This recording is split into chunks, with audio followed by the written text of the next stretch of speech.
নমস্কাৰ আপোনালোক সকলোকে মোৰ চেনেল নেভাৰ গিভ আপ এডলৈ পুনৰবাৰ স্বাগতম জনাইছো। ইতিমধ্যে 15 নৱেম্বৰ 2021 তাৰিখে অসম লোকসেৱা আয়োগৰ ফালৰ পৰা এখন নোটিছ আমাৰ পাব্লিছ কৰা হৈছে তেওঁলোকে আৰু সেই নোটিছখনতনো কি আছে আৰু যিসকলে 2020 চনৰ সিসি পৰীক্ষা দিব 2021 চনত তেওঁলোকৰ বাবে নোটিছখন কিয় গুৰুত্বপূৰ্ণ আৰু যিসকলে পৰীক্ষা দিব বিচাৰিছে আৰু যদি আপোনালোকৰ যেতিয়া আপোনালোকে এপ্লিকেশ্যন কৰিব সেই সময়ছোৱাত যাতে আপোনালোকৰ কোনো ধৰণৰ আখোৱা নাথাকক বা নালাগক এই কাৰণে আপোনালোকে নোটিছখন চোৱাটো খুবেই দৰকাৰী। যদি আপোনালোকে কোনো ধৰণৰ অসুবিধা নোহোৱাকৈ ভালকে পৰীক্ষাটো দিব বিচাৰিছে তেনেহলে এই ভিডিঅটো আপোনালোকে স্কিপ নকৰাকৈ চাব, কাৰণ ইয়াতে বহুখিনি তথ্য বহুত সহজ ভাষাত যাতে আপোনালোকে বুজি পাওক মই চেষ্টা কৰিছো আপোনালোকৰ আগত দাঙি ধৰিবৰ কাৰণে। তথাপিতো যদি কিবা ভুল ত্ৰুটি থাকি যায় তেনেহলে আপোনালোকে কমেন্ট আকাৰে মোক নিশ্চয় জনাব আৰু লগতে কিবা ইয়াৰ উপৰিও যদি আপোনালোকে জানিব বিচাৰে মোক আপোনালোকে মেইল কৰিব পাৰিব, আপোনালোকে মোৰ মেইল আইডিটো জানে। আৰু লগতে জনাব বিচাৰিছো যে এই ভিডিঅটো প্ৰথমৰ পৰা শেষলৈকে আপোনালোকে চাব লাগিব, কাৰণ প্ৰতিটো লাইনে ইয়াতে ইম্পৰ্টেন্ট আৰু মই আপোনালোকক বুজাই দিম যে আপোনালোকে কোনখিনি তথ্য ইয়াতে আপোনালোকে ভালদৰে লক্ষ্য কৰিলে আপোনালোকৰ ভৱিষ্যতলৈ কোনো ধৰণৰ অসুবিধা নহয়। আৰু যদিহে ভিডিঅটো আপোনালোকে চাই ভাল পায় তেনেহলে ভিডিঅটো শ্বেয়াৰ কৰিবলৈ নাপাহৰিব আৰু মোৰ চেনেলটো সাবস্ক্ৰাইব কৰি পেলাই বেল আইকনটো প্ৰেছ কৰিবলৈ নাপাহৰিব। আহকচোন চাওঁ। এতিয়া আমি সকলোৱে জানো যে অসম লোকসেৱা আয়োগৰ 2020 চনৰ যি আমাৰ নোটিফিকেশন আহিছিলে হেতু আহিছিলে 8 সেপ্টেম্বৰ 2020 তাৰিখে। এটা কথাটো হৈছে সেই সময়ছোৱাত তেতিয়া আমাৰ চৰকাৰৰ যিজন মুৰব্বী আছিলে তেখেতৰ এটা টুইট দি পেলাই তেওঁ জনাইছিলে যে কাৰ্বি আংলং আৰু আদি কৰি এনে তিনিখন ডিস্ট্ৰিক্টৰ ছাত্ৰ-ছাত্ৰীসকল যোনে কম্বাইন্ড কম্পিটিটিভ এক্সাম 2020 ৰ কাৰণে এপ্লাই কৰিছে তেওঁলোকক ল্যাঙ্গুৱেজ পেপাৰখনৰ পৰা তেওঁলোকক এক্সামশন দিয়া হৈছিল আৰু সেই মৰ্মে এপ্লিকেশন ষ্টাৰ্ট হ'ল। কিন্তু তাৰ কিছুদিনৰ পিছত আমি সকলোৱে জানো যে সকলোৰ মনতে এটা প্ৰশ্ন উদয় হ'ল যে কেৱল তিনিখন ডিস্ট্ৰিক্টক যদি এক্সাম কৰি দিয়া হয় বাকি যিসকল ডিস্ট্ৰিক্টে অলৰেডি তেনে ধৰণৰ কোনো ল্যাঙ্গুৱেজ পেপাৰ নিজৰ কাৰিকুলামত কেতিয়াও পঢ়া নাই তেওঁলোকৰ কাৰণে অসুবিধা হৈ যায়। সেই পিছত আৰু তিনিখন নতুন ডিস্ট্ৰিক্টে গৈ পেলাই এপ্লিকেশন কৰিলে অৰ্থাৎ পিটিশন কৰিলে গুৱাহাটী হাইকোৰ্টত মহামান্য আদালতত দিলে দ্বাৰস্থ হ'ল আৰু সেই আদালতৰ দ্বাৰস্থ হোৱাৰ পিছত আজি সদৌ আপোনালোকৰ প্ৰায় এবছৰৰ পিছত সেই তথ্যৰ কিছু অলপমান আমি পজিটিভ ৰেঙনি দেখা পাইছো। কিন্তু এইখিনিতে এটা প্ৰশ্ন উদয় হৈছে সকলোৰ মনতে আৰু ময়ো এডুকেটৰ হিচাপে যেহেতু মই চেনেলটোৰ জৰিয়তে বিভিন্ন ধৰণৰ কম্পিটিটিভ এক্সামৰ ৰিলেটেড বিভিন্ন তথ্য কম্পিটিটিভ কোৰ্সেছ সমূহ দি থাকো আৰু ইতিমধ্যে কেইবাটাও সাকসেসফুল কোৰ্স মই অলৰেডি লঞ্চ কৰিছো আৰু ছাত্ৰ-ছাত্ৰী লাভান্বিত হৈছে। ময়ো এডুকেটৰ হিচাপে আচলতে মোৰ মাইণ্ডত এটা প্ৰশ্ন উদয় হৈছে। এই প্ৰশ্নটো হৈছে যে আপুনি কিবা এটা বস্তু জানাৰ কাৰণেতো আপুনি তাৰ বাবে আপুনি পানিশমেন্ট কেতিয়াও পাব নোৱাৰে। এতিয়া যদি ধৰক আপুনি অসমীয়া মিডিয়ামত পঢ়িছে বা আপুনি ইংৰাজী মিডিয়ামত পঢ়ি আপুনি ক্লাছ 10ত অসমীয়া পেপাৰখন লৈছে, আপুনি অসমীয়া সাবজেক্টটো যদি ভাল পায় আপুনি কিবা ভৱিষ্যত পৰিকল্পনাৰ বাবে লৈছে, হয়তো আপুনি লিখা মেলা কৰিবৰ বাবেও ল'ব পাৰে, কিন্তু আপুনি সেই পেপাৰখন লোৱাৰ বাবেই আপুনি পৰীক্ষাটো দিবলগীয়া যদি পৰিছে হেতু আচলতে আপোনাৰ এটা কিন্তু ফান্ডামেন্টাল ৰাইটত আপোনাৰ এটা প্ৰশ্ন আহি পৰে, ইকুৱেলিটিৰ ওপৰত এটা প্ৰশ্ন আহি পৰে যে আপুনি অকল লোৱাৰ বাবেইতো আপুনি পানিশমেন্টটো পাব নোৱাৰে। প্ৰথম কথা হেতু আৰু সেকেন্ড এটা প্ৰশ্ন উদয় হৈছে যে অকল 6খন ডিস্ট্ৰিক্টৰ ক্যান্ডিডেটে যে অসমীয়া পেপাৰখন পঢ়ি পেলাই প্ৰেক্টিস কৰিব নোৱাৰে, বাকি 33খন বা 34খন ডিস্ট্ৰিক্টৰ বাকিখিনি ক্যান্ডিডেটে যে পঢ়ি পেলাই 300 মাৰ্ক এটা প্ৰিপেয়াৰ কৰিব পাৰিব হেতু এটা তাত লক্ষণীয় কিন্তু প্ৰশ্ন আহি পৰিছে। আৰু 3 নম্বৰ প্ৰশ্নটো হৈছে এইটো যে সেই 6খন ডিস্ট্ৰিক্টৰ যিসকল ক্যান্ডিডেট আছে সেই ক্যান্ডিডেট সকলে যদি ভৱিষ্যতলে বাকি 34খন ডিস্ট্ৰিক্টত যদি এপইন্টমেন্ট পায় য'ত বঙালী বড়ো আৰু অসমীয়া ভাষাৰ প্ৰচলন আছে আৰু উতঃপুতভাৱে গভৰ্ণমেন্ট অফিচিয়েল ডকুমেন্টত অসমীয়াৰ প্ৰচলন চলি আছে, যেনেকৈ আপোনালোকে দেখিছে এইখন ডকুমেন্টতে এতিয়া অসম লোকসেৱা আয়োগ বুলি প্ৰথম লাইনটোতে লিখা আছে। এতিয়া মই এটোহে জানিব বিচাৰিছো যে সেই সকল ক্যান্ডিডেটে তেতিয়া সেই মুহূৰ্তত সেই অসমীয়া পেপাৰখনৰ প্ৰতি কি কৰিব তেতিয়া,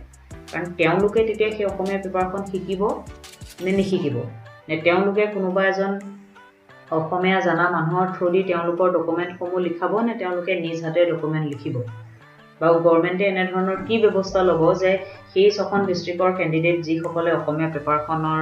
নাই বুলি তেওঁলোকে নললে তেতিয়া ভৱিষ্যতে চাকৰি পালে অসমীয়াৰ যদি যিহেতু অসমীয়া কম্পালসৰি বুলি আমাৰ মাননীয় আমাৰ যিজন বৰ্তমানৰ চিফ মিনিষ্টাৰ ছাৰ আছে হিমন্ত বিশ্ব শৰ্মা ছাৰ তেখেতে কৈছে যে অসমীয়াটো কম্পালসৰি হয় এটা যদি অসমীয়াটো কম্পালসৰি হয় য'ত কম্পালসৰি নহয় তাৰ কেণ্ডিডেটখিনি বাহিৰে তেওঁলোকে তো যিহেতু এতিয়া গোটেই ষ্টেটখনৰ বাবে এপইণ্টমেণ্টটো হ'ব প্ৰতিটো জিলাতে সেইখিনি ছখন কেণ্ডিডেটৰ এই ছখন ডিষ্ট্ৰিক্টৰ কেণ্ডিডেট পৰিব এতিয়া সেই সকল কেণ্ডিডেটে ভৱিষ্যতে অসমীয়াত যদি কিবা এটা আৰ্টিকেল লিখিবলগীয়াত পৰে বা কিবা এটা অসমীয়াত যদি কিবা এখন অফিচিয়েল ডকুমেণ্ট লিখিবলগীয়াত পৰে তেতিয়া সেই মুহূৰ্তত অসমীয়াটোৰ প্ৰতি তেওঁলোকৰ লক্ষণীয় তেওঁলোকৰ কেনে ধৰণৰ তেওঁলোকৰ ৰেছপন্সটো হ'ব সেইটো এটা লক্ষণীয় কথা আৰু এখিনিতে মই জনাব বিচাৰিছোঁ যে যিহেতু বৰ্তমান কেছটো মহামান্য আদালতৰ দ্বাৰস্থ হৈ আছে এই কেছটোৰ ওপৰত মই কোনো ধৰণৰ কমেণ্ট কৰিব বিচৰা নাই আৰু এই কেছটোৰ ওপৰত বৰ্তমান কোনো মানুহে কোনো ধৰণৰ কমেণ্ট কৰাটো একচুৱেলি উচিত নহয় যিহেতু এইটো আণ্ডাৰ ছাবজুডিচ প্ৰচেছ হৈ আছে কিন্তু যিকেইটা প্ৰশ্ন মোৰ মনত উদয় হৈছে হয়তো ভৱিষ্যতলৈ লেংগুৱেজ পেপাৰখন এক্সাম হ'ব পাৰে দিবলগীয়াও হ'ব পাৰে সেইটো ভৱিষ্যতলৈ কি হ'ব সেইটো মহামান্য আদালতে জানিব কিন্তু মই এইটোহে জানিব বিচাৰিছোঁ যে লেংগুৱেজ পেপাৰখন ছখন ডিষ্ট্ৰিক্টক এক্সাম কৰি দিয়াৰ লগে লগে সেই ছখন ডিষ্ট্ৰিক্টৰ কেণ্ডিডেটসকল বাকীখিনি ডিষ্ট্ৰিক্টত যেতিয়া এপইণ্টমেণ্ট পাব যিহেতু অসমীয়াটো এটা অসমৰ বাবে অসমীয়াটো এটা কম্পালসৰি মেটাৰ হয় সেইকাৰণে সেইখিনি কেণ্ডিডেটে তেতিয়া অসমীয়া ছাবজেক্টৰ লগত ৰিলেটেড থকা বস্তুখিনি তেওঁলোকে কেনেকৈ ক্ৰেটাৰ কৰিব বা তেওঁলোকে অসমীয়া যিহেতু নাজানাৰ ফলত তেতিয়া গভৰ্ণমেণ্টে তেওঁলোকক কেনেধৰণে ট্ৰেইন কৰিব যে যাতে তেওঁলোকে অসমীয়া জানি পেলাই অসমীয়া মিডিয়ামত বা অসমীয়া বস্তুখিনি যাতে তেওঁলোকে কেৰি কৰিব পাৰে কোনো ধৰণৰ অসুবিধা নোহোৱাকৈ যাতে এটা অসমীয়া ছাবজেক্টটো এটা কমিউনিকেশ্যন বেৰিয়াৰ হৈ পেলাই যাতে থাকি নাযাওক প্ৰথম কথা আৰু ছেকেণ্ড কথাটো হৈছে তেওঁলোকে বৰ্তমান পৰীক্ষাটোৰ বাবে 300 মাৰ্ক এটা তেওঁলোকে বৰ্তমান শিকিব ধৰক অসুবিধা পাইছে বা স্বাভাৱিক কথা কোনোবাই যদি অসমীয়া ছাবজেক্টটো নাই লোৱা তেতিয়া তেওঁলোকে শিকি উঠাটো অলপ অসুবিধা হয় চবৰে হ'ব মোৰ হ'ব আপোনালোকৰো হ'ব কিন্তু কথাটো হৈছে যে যেতিয়া তেওঁলোকে চাকৰি পাব আৰু এই ডিষ্ট্ৰিক্টসমূহত যেতিয়া তেওঁলোকে এপইণ্টমেণ্ট পাব তেওঁলোকে তেতিয়া সেই সময়ছোৱাত অসমীয়াটো শিকি ল'ব নে অসমীয়াত লিখিবলগীয়া বস্তুখিনি তেওঁলোকে কিবা বেলেগ লেংগুৱেজত কনভে কৰিবলৈ ট্ৰাই কৰিব সেইটো এটা নিশ্চয় লক্ষণীয় কথা হ'ব এইটো ভৱিষ্যতলৈ চৰকাৰে কি ব্যৱস্থা ল'ব সেইটো আমি লক্ষ্য কৰিব লাগিব আমি চাম কি তেওঁলোকে ব্যৱস্থা লয় কিন্তু এতিয়া আমি মূল নটিফিকেশ্যনখনলৈ ঘূৰি আহিছোঁ এতিয়া নটিফিকেশ্যনখনত কোৱা হৈছে ইন কণ্টিনিউশ্যন উইথ এডভাৰটাইজমেণ্ট 082020 মই ইতিমধ্যে কৈছোঁ 8 September 2020 subsequent notification Guwahati 5th November 2021 etu 5 November 2021 চনত দিছিলে etu combined competitive exam means তেওঁলোকে হেল্প কৰিব এতিয়া কথাটো হৈছে কেতিয়া কৰিব এটা month of January tentatively at Guwahati center only এটা কোনো ধৰণৰ অন্যান্য চেণ্টাৰ ইয়াতে দিব বুলি কোৱা নাই কিন্তু এক্সাক্ট ডেটটো কেতিয়া নটিফাই কৰিব মই ইতিমধ্যে কৈছোৱে যে WPC 28/2021 Shrimati Bandita Bora versus state of Assam and others এই বস্তুটো এই কেছটোৰ যেতিয়া ফাইনেল জাজমেণ্টটো আহিব তেতিয়াহে তেওঁলোকে আচলতে এই টেন্টেটিভ যিখন আমাৰ শিডিউল সেইখন শিডিউল তেওঁলোকে আপোনালোকৰ শিডিউলখন তেওঁলোকে লঞ্চ কৰিব বুলি কৈছে সেকেন্ড ইম্পৰ্টেন্ট পইণ্টটো হৈছে 16 নৱেম্বৰ 2021 অৰ্থাৎ আজিৰ পৰা 1 ডিচেম্বৰ 2021 বিয়লি 5 বজালৈকে এই গাইড অনলাইন এপ্লিকেশ্যনৰ যি লিংক আছে সেইটো খোলা থাকিব তাৰপিছত অনলাইন এপ্লিকেশ্যন কৰিবলৈ আপোনালোকে ইতিমধ্যে জানে তেওঁলোকে এতিয়া নতুনকৈ ৱেবসাইট লঞ্চ কৰিছে তাত আপোনালোকে পাই যাব আৰু কেণ্ডিডেটে কোৱালিফাইং পেপাৰ এখন চুজ কৰিব লাগিব বৰ্তমানৰ কাৰণে সেইটো হৈছে এছামিজ বেংগলী আৰু বড়ো ফৰ কোৱালিফাইং পেপাৰ্ছ আৰু যিসকলে দুৰ্ভাগ্যবশতঃ বুলিয়ে মই ক'ব বিচাৰিম আচলতে যিসকলে দুৰ্ভাগ্যবশতঃ সেই ছখন জিলাত তেওঁলোকে জন্মগ্ৰহণ কৰা নাই আৰু ছখন জিলাত জন্মগ্ৰহণ কৰা নাই তথাপিতো তেওঁলোকে অসমীয়াও লোৱা নাই কিন্তু দুৰ্ভাগ্যবশতঃ তেওঁলোকেও বৰ্তমান এখন কোৱালিফাইং পেপাৰ নিশ্চয় তেওঁলোকে ল'ব লাগিব সেইটো মোৰ মন্তব্য সেইটো আপোনাৰ মতে শুদ্ধ নহবও পাৰে যদি আপোনাৰ মতে শুদ্ধ নহয় তেনেহলে আপুনি নিশ্চয় কমেন্ট আকাৰে ডিফাৰ কৰিব পাৰিব আৰু যিকোনো ক্ৰিটিসিজম মই সদায় ওয়েলকাম কৰোঁ আপোনালোকে জানি কিন্তু মই এটা দুৰ্ভাগ্য এটো কাৰণে কৈছো যে ছখন জিলাত জন্ম নোহোৱাৰ বাবে আজি হয়তো আপুনি যদি অসমীয়া সাবজেক্টটো পঢ়িছে বা পঢ়া নাই কোনো ধৰণৰ কথা নাই আপুনি পেপাৰখন সিলেক্ট কৰিব লাগিব এতিয়া সৌভাগ্য উদয় হৈছে সেই ছখন জিলাৰ ডিমা হাছাও, কাৰ্বি আংলং, ৱেষ্ট কাৰ্বি আংলং, কাছাৰ, কৰিমগঞ্জ আৰু হাইলাকান্দি। এতিয়া এওঁলোকে ল'ব নালাগিব আৰু তেওঁলোকৰ যদি হাই স্কুল লিভিং চাৰ্টিফিকেটত সেই ছাবজেক্টটো নাই তেতিয়াহ'লে তেওঁলোকে তলত এটা পেটাৰ্ণ দি দিছে, পেটাৰ্ণটোৰ জৰিয়তে তেওঁলোকে সেই পেপাৰখন ল'ব নালাগে। এতিয়া এইটো দিছে কি যে দোজ কেণ্ডিডেট ইয়াতে 26টা অপশ্যনেল ছাবজেক্ট আছে, আপোনালোকে নিজৰ নিজৰ অপশ্যনেল ছাবজেক্টটো চাই চুজ কৰি ল'ব পাৰিব। আৰু PWD কেণ্ডিডেটসকলে যোনে যোনে স্ক্ৰাইবৰ কাৰণে এপ্লাই কৰিছিলে আগতে তেওঁলোকে স্ক্ৰাইবৰ কাৰণে আকৌ এপ্লাই কৰিব লাগিব। ইয়াতে মই এটা আপোনালোকক কথা জনাই দিব বিচাৰিছোঁ যে candidates have to choose their order of preferences among the services post advertised 8 September 2020 তাৰিখে যিখিনি পোষ্টৰ কাৰণে এডভাৰটাইজমেণ্ট দিয়া হৈছিলে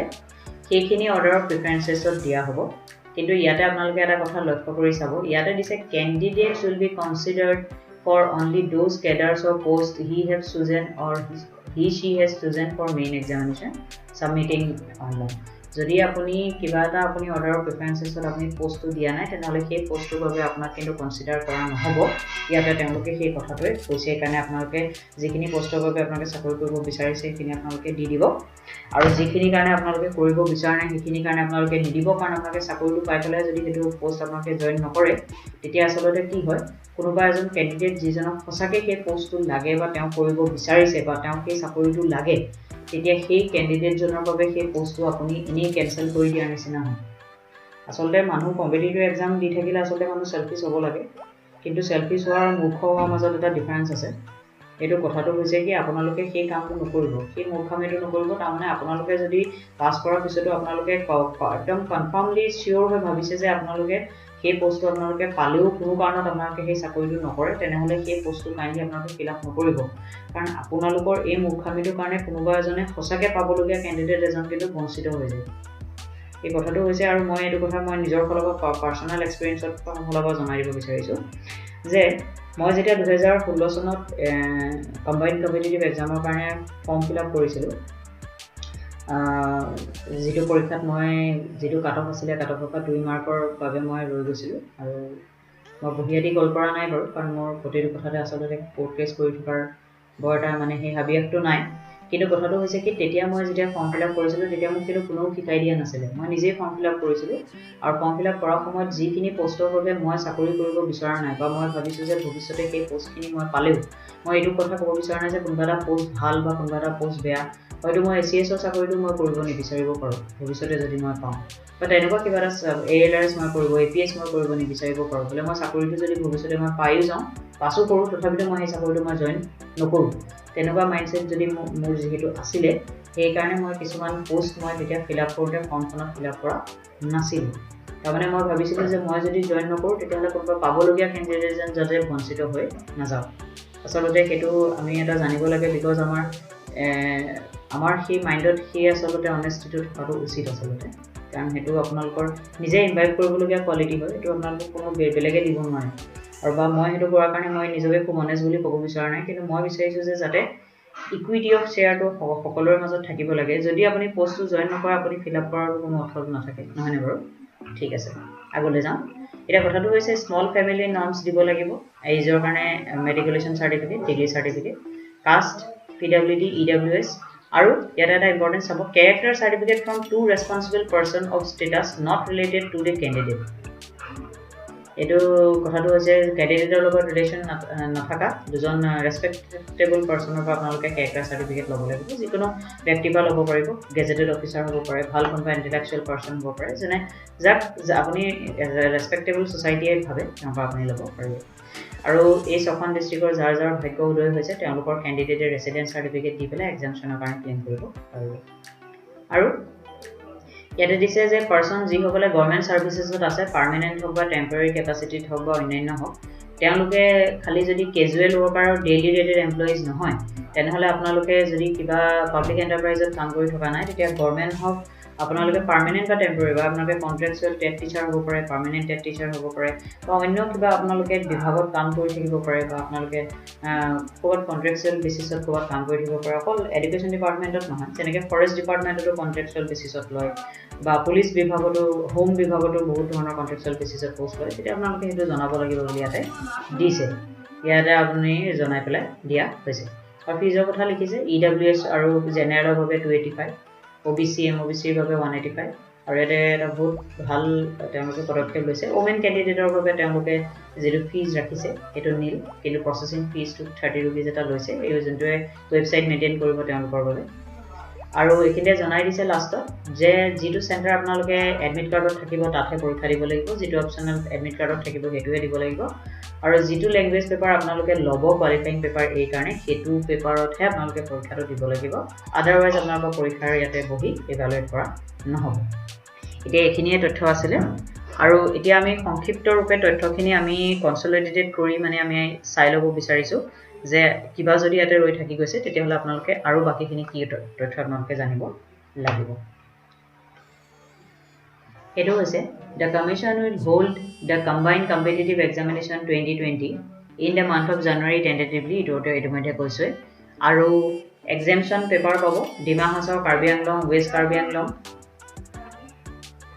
ডিমা হাছাও কাৰ্বি আংলং ওয়েস্ট কাৰ্বি আংলং কাছাৰ কৰিমগঞ্জ হাইলাকান্দি ডিস্ট্ৰিক্টে পেপাৰ ফৰ exemption পাব আৰু প্ৰেসক্ৰাইব অনলাইন ফৰ্ম 16 নৱেম্বৰৰ পৰা 1 ডিসেম্বৰলৈকে হ'ব exemption paper এৰ বাবে ডিমা হাছাও কাৰ্বি আংলং ওয়েস্ট কাৰ্বি আংলং কাছাৰ কৰিমগঞ্জ হাইলাকান্দিৰ বাবে ল'ব লাগিব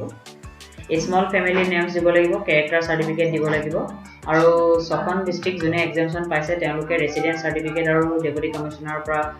এখন লিখাই নিব লাগিব তাৰ পিছত যোন পাৰ্মানেন্ট বা টেম্পৰেৰী সাৰ্ভিসেস আছে তেওঁলোকে হেড অফ ডিপাৰ্টমেন্টৰ ফালৰ পৰা এখন লিখিত আকাৰে দিব লাগিব এটো ফৰমেট তেওঁলোকে অলৰেডি দি দিছে আৰু আপোনালোকে পোষ্ট বিলাক অৰ্ডাৰ অফ প্ৰেফাৰেন্সেছত দিব লাগিব তাৰ বাহিৰে আপোনালোকক বেলেগ পোষ্টৰ বাবে কনসিডাৰ কৰা নহব অনলি যোনকিটা আপুনি প্ৰেফাৰেন্সত দিছে সেইকিটাৰ বাবে আপোনালোকক কনসিডাৰ কৰা আৰু এখিনিয়ে তথ্য আছিল আজি জনাবৰ বাবে আশা কৰিছো আপোনালোকে গুটেখিনি তথ্য ভালদৰে জানিলে বুজি পালে আৰু যদি ইয়াৰ উপৰিও আপোনালোকে কিবা জানিব বিচাৰিছে বা আপোনালোকৰ কিবা ক'বলগীয়া আছে তেনেহলে আপোনালোকে কমেন্ট আকাৰে নিশ্চয় জনাব আৰু মই আশা কৰিছো অসম লোকসেৱা আয়োগ এটা সাংবিধানিক মৰ্যাদা থকা ইনষ্টিটিউট হিচাপে তেওঁলোকে এটা নিশ্চয় সঠিক সিদ্ধান্তটো ল'ব কাৰণ 34 খন ডিস্ট্ৰিক্টৰ ভিতৰত অকল 6 খন ডিস্ট্ৰিক্টৰ ক্যান্ডিডেটে অসমীয়া পঢ়িব নোৱাৰে বাকি কিখন ডিস্ট্ৰিক্টে অসমীয়া পঢ়িব পাৰাটো এটো আসলতে এটা এন্টি ইকুৱেল কথা নিচিনা হৈ যায় বুলি মই ভাবো নহবও পাৰে সবৰে নিজৰ নিজৰ পাৰ্সোনাল চয়েস থাকে নিজৰ পাৰা নোৱাৰাখিনি থাকে নিশ্চয় এটো কথাটো এটো এটা কম্পালসৰি কথা যে যেতিয়া মানুহে চাকৰি পাব তেতিয়াটো তেওঁলোকে অসমীয়াটো শিকিবই লাগিব একাৰণে যদি বৰ্তমান তেওঁলোকে শিকিব বিচাৰা নাই তেনেহলে বাকি সেই সখন ডিস্ট্ৰিক্টক বাদ দি বাকিখিনি ক্যান্ডিডেটে যাতে কোনো ধৰণৰ এক্সট্ৰা হেৰাসমেন্ট পাবলগীয়া নহয় সেই প্ৰতি নিশ্চয় ইনষ্টিটিউচনখনে লক্ষ্য ৰাখিব বুলি মই আশা কৰিছো আৰু সংবিধান যেহেতু আছে ন্যায়ালয় যেহেতু আছে তেওঁলোকেও নিশ্চয় এটা সঠিক সিদ্ধান্ত ল'ব বুলি মই আশা কৰিছো আৰু এখিনিয়ে ক'বলগীয়া আছিল যদি এই ভিডিওটো ভাল পালে তেনেহলে ভিডিওটো লাইক কৰিব শেয়াৰ কৰিব মোৰ চেনেলটো সাবস্ক্ৰাইব কৰি পেলাই বেল আইকনটো প্ৰেছ কৰিব ধন্যবাদ